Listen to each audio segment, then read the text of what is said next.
Finally today, it's not unusual for a foreign pop band to imitate American pop bands. Some American groups even imitate foreign ones. But follow this if you can. The American band Gaijin A Go-Go is imitating Japanese bands whose whole purpose is to imitate American bands. The World's Marco Werman sorts it all out for us in today's Global Hit.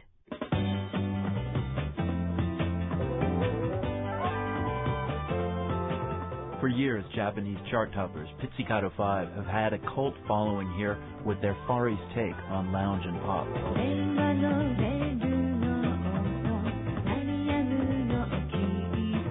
People do stuff like that because they're just cultural sponges, you know?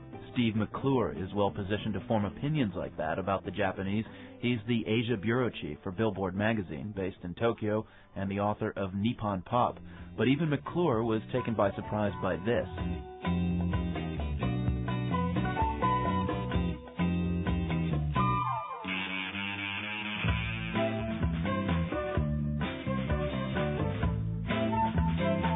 This track, Tempura Mental by the quintet Gaijin A Go-Go, made McClure jump because the band is not from Japan. In 1999, a New York model and clothing designer decided to form a band. Petra Hansen placed a newspaper ad promising fun, fantasy, not fame for anyone who wanted to join her. She got 3 Americans on the bass, keyboards, and drums, and 1 Japanese guy on guitar.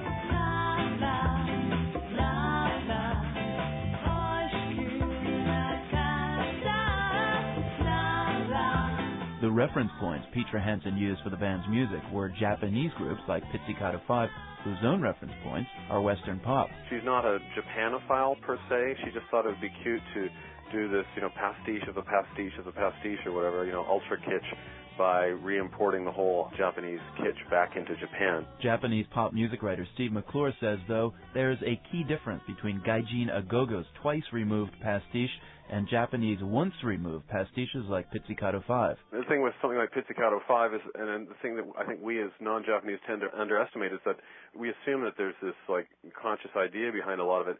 To a large extent, it's just natural. People do stuff like that because they're exposed to all this different media. So they're not necessarily saying, I'm going to do a sort of a kitsch pastiche of Western culture in the case of Pizzicato 5. That's the way it looks.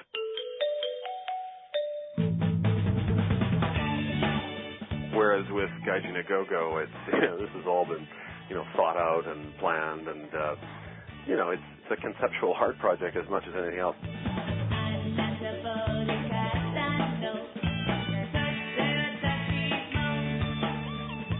What Petra Hansen of Gaijin A Go-Go didn't plan on was a record deal with Sony Japan.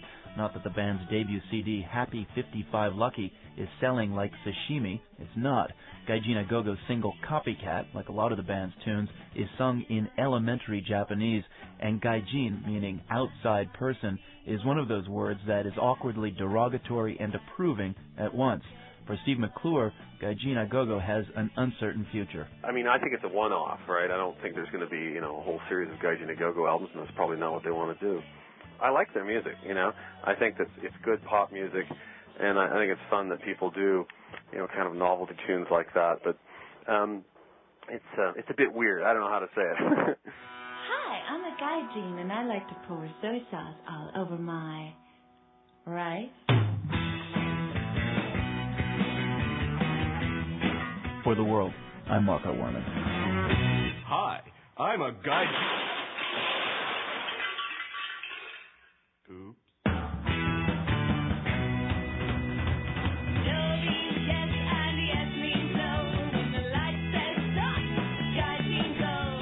That'll do it for our program today. Our theme music is composed by Eric Goldberg. We're online at theworld.org. In Boston, I'm Lisa Mullins. Have a great weekend.